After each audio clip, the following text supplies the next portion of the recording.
Faltan 10 minutos para las 10 de la mañana y recibimos al secretario nacional de Cuidados, Daniel Radío, justamente para conocer cómo se adapta el Sistema Nacional de Cuidados a esta situación de pandemia. Bienvenido, ¿cómo le va? ¿Qué tal?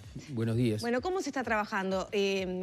La mitad de los recursos prácticamente del Sistema Nacional de Cuidados están destinados a adultos mayores. En realidad, los asistentes personales, un poco menos de la mitad de los asistentes personales, que es una de las prestaciones que brinda el sistema, están dedicados a cuidar a adultos mayores. Quiero decirte que cuidados no es sus prestaciones, es una política pública que tiene múltiples elementos.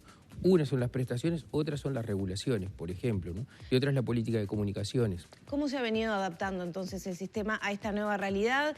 Una de las últimas noticias antes de esta situación del fin de semana que ya vamos a abordar con respecto a los residenciales era el reclamo de los cuidadores por falta de implementos de cuidado personal. Con dificultades, porque por encima de los problemas estructurales que eventualmente podemos tener como secretaría, se sumó, por un lado, la transición de gobierno y por otro lado, la crisis del coronavirus. Entonces, las tres cosas confluyen para hacer dificultosa esta transición. Sí, tuvimos un planteo de parte de los asistentes personales que están agremiados, tienen un sindicato, el Sindicato Único de Asistentes Personales, porque no tenían elementos de seguridad, ya se les fue proporcionado alcohol en gel, guantes. La relación con el sindicato es muy buena y estamos en un diálogo muy bueno. En realidad fue circunstancial y tuvo que ver con esta cuestión de la transición que lo resolvimos rápidamente. Bueno, este fin de semana se puso de manifiesto nuevamente la situación que hay con respecto a los residenciales. Nuevamente con respecto a la ínfima cantidad que hay de residenciales habilitados, ¿no? Nuevo toda la situación del COVID. ¿Por qué hay tan pocos residenciales habilitados? Es histórico, ¿no? Hoy tenemos habilitados en el entorno de 40 residenciales. Hay un poco más que han iniciado los trámites. Creo que hay 80 que ya tienen el certificado social. Ayer Álvaro Delgado decía que había 10 en proceso y 41 habilitados. Sí, son un poco más que están en proceso. Ahí, viste que lo primero que se entrega es el registro, digamos, que es cuando se presentan recién al MSP, que es la primera etapa, y hay un poco más de 300. Después van al Ministerio de Desarrollo Social, donde en mayores se hace una especie de certificación social, y ahí hay en el entorno de 80 que ya tienen eso, pero no terminan, es un proceso. Es muy burocrático porque desde la Asociación de Propietarios de Residenciales se decía que había residenciales con carpetas entregadas con 4 años de espera. Sí, lo que pasa es que hay que cumplir con los requerimientos también. ¿Y son tan difíciles? O sea, hay que tener requerimientos de arquitectura, de mobiliario y de capacitación del personal. Por ejemplo, el decreto 356 de 2016 estableció que una gradualidad para la capacitación de los trabajadores. Y yo quiero saber, el 7 de noviembre de 2020 se supone que todos los trabajadores o bien tienen que estar capacitados como cuidadores o bien tienen que tener certificadas sus habilidades. Es un desafío, pero ahí no depende tan. Nosotros ofrecemos los cursos para que se capaciten, ofrecemos el servicio de certificación de competencias. También depende de que se estimule a los trabajadores para que se inscriban en los cursos. Y eso que tienen prioridad en los cursos que nosotros acordamos con las entidades de capacitación públicas y privadas. ¿La falta de capacitación de los trabajadores puede conspirar, digamos, contra, llevar a cabo el protocolo de seguridad cabalmente para prevenir casos de COVID o expansión de los que ya hay? Podría ser. Ahora, sumamos lo que pasa. Uruguay tiene muy pocos casos y entonces es difícil hacer estadística. Pero si pensamos, por ejemplo, en España, que tiene 20.000 muertos, y uno piensa que el 80% de los muertos son personas de más de 75 años de edad, que 2/3 de los muertos son en residenciales, entonces uno no le puede atribuir responsabilidades a los trabajadores, ¿no? Está claro que esto es una cosa que es, digamos, fatal, en el sentido de que obviamente las personas mayores van a estar afectadas y que los residenciales tienen características que les hacen propicias para la propagación de la epidemia. Tal vez esta es una oportunidad histórica que nos brinda esto para repensar el tema de los residenciales, ¿no? Pensando un poquito más teleológicamente, digamos, a qué se tiene que ¿Qué tiene que ser el residencial? Cuando ayer hablaba el señor ministro Bartol de las condiciones tremendas en las que se encuentran algunos residenciales, y uno piensa en todos los residenciales, ¿se tienen que parecer a hospitales los residenciales o deberían ser más parecidos a las casas? Quiero decir, estos residenciales que son poco menos que morideros, ¿no nos hacen pensar que los residenciales tienen que ser lugares para vivir? Porque es gente que está viva y que debe tener cada día proyecto, no esperar la muerte, no es para eso. Y me parece que eso nos tiene que obligar a pensar teleológicamente qué lugar son los residenciales. No deben ser depósitos de viejos, deben ser lugares para vivir. Y eso nos tiene que hacer pensarlo desde el punto de vista arquitectónico, desde el punto de vista de que se gestionen. Eso tiene que ser un hogar.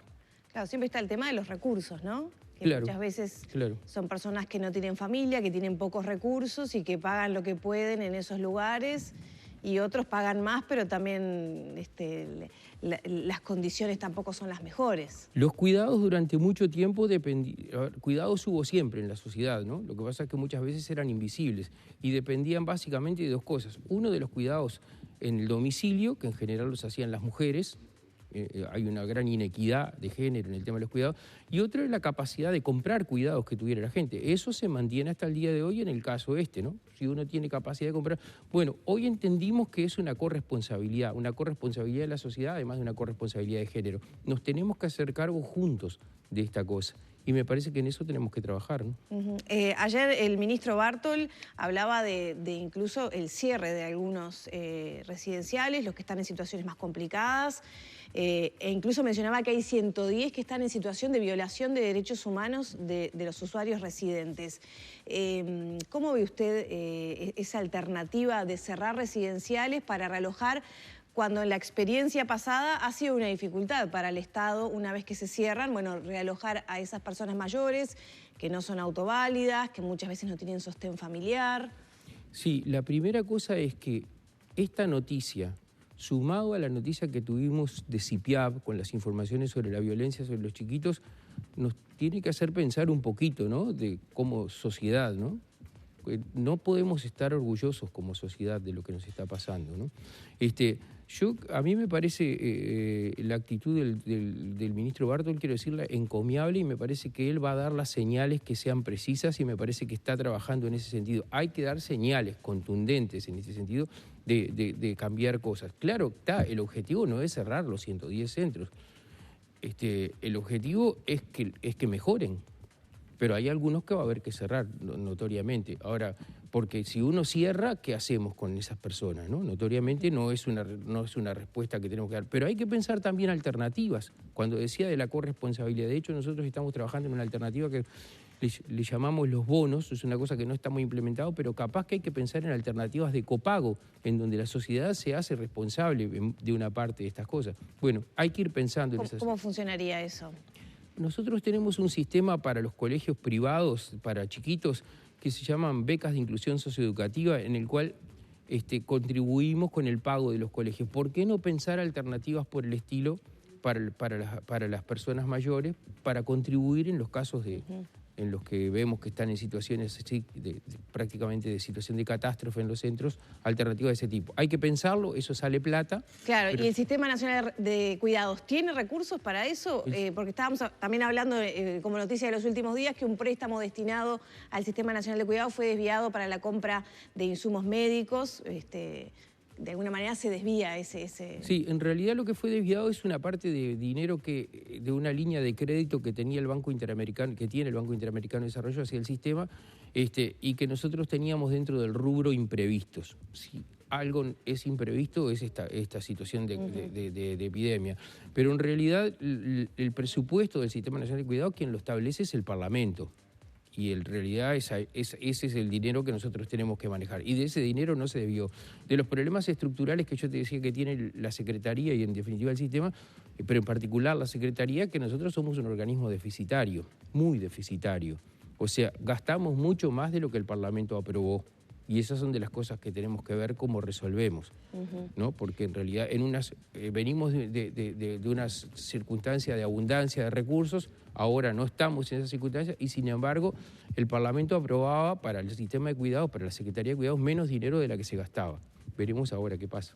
entonces esa iniciativa de los bonos como una idea va a depender viabilidad de la dotación de recursos. Es una posibilidad, es una de tantas alternativas que estamos pensando. ¿Qué otras alternativas, por ejemplo? Bueno, en realidad lo que hay que hacer es favorecer que las instituciones, que los residenciales que hoy están funcionando puedan avanzar en el proceso de habilitación.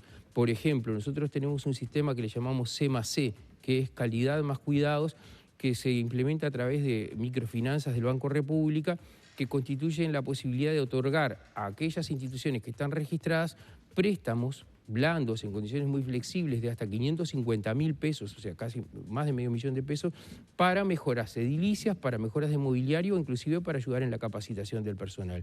De ese tipo de cosas que hagan que mejore la situación de los centros. Pero insisto, además hay que pensar otra vez, hay que aprovechar esta oportunidad para pensar otra vez desde el punto de vista final, ¿para qué queremos residenciales? ¿Tienen que ser lugares donde la gente espere la muerte o tienen que ser lugares donde la gente vive? Eso es lo que me parece más importante. Y tenemos que cerrar, pero no quisiera dejar pasar el tema de los pequeños, ¿no? Que es otra pata del Sistema Nacional de Cuidados y esta situación que se enfrentan muchos ciudadanos de la reactivación de a poquito, paulatinamente, de la economía y del retorno al trabajo de muchas familias con la dificultad de que todavía en edad escolar o de educación inicial no tienen posibilidades de cuidar a sus hijos, ¿no? Es un desafío para muchas familias. Está haciendo. En realidad lo que nos pasó ahí es que nos costó tener la mirada de cuidados, ¿no? Porque en realidad en la sociedad uruguaya eso fue particularmente importante. Ponele, en Argentina se declaró la cuarentena, la gente no salía de la casa, pero se quedaba en la casa con los hijos. Acá en Uruguay se daba la paradoja de que teníamos los CAIF cerrados, los centros educativos cerrados y la gente tenía que salir. O sea, ¿con qué cuidaba a los niños? Nadie resolvió eso y parecía que se iba a resolver de alguna manera. Y de hecho, de alguna manera se va a haber resuelto. No sabemos cómo, o no, ¿no? Bueno, eso ahora se va a ir alivianando en la misma medida en que comienzan a abrirse algunos centros educativos. En el día de ayer estuvimos en contacto con el presidente de INAU, además, y estamos pensando también en la posibilidad de comenzar a abrir algunos CAIF y algunos centros de primera infancia, los CAPI que se llaman, en las mismas zonas en donde se va a comenzar a abrir los centros educativos. Y eso tiene que ser un proceso gradual de vuelta a la normalidad. Hay que estudiar experiencias, además, porque no podemos inventar la pólvora de cosas que se están haciendo en otros países. Yo creo que en España empezaron a pensar cosas vinculadas con los jóvenes también, que hay que tratar de pensar cómo les implementamos. ¿Hay una fecha marcada para eso? No, no tenemos fecha todavía, ¿no? Bien, bueno, esto ameritará entonces próximos encuentros. ¿Cómo no? A las órdenes. Muchísimas gracias por este diálogo. A vos. Cerramos por aquí entonces la entrevista con el director del Sistema Nacional de Cuidados, Daniel Radrigo.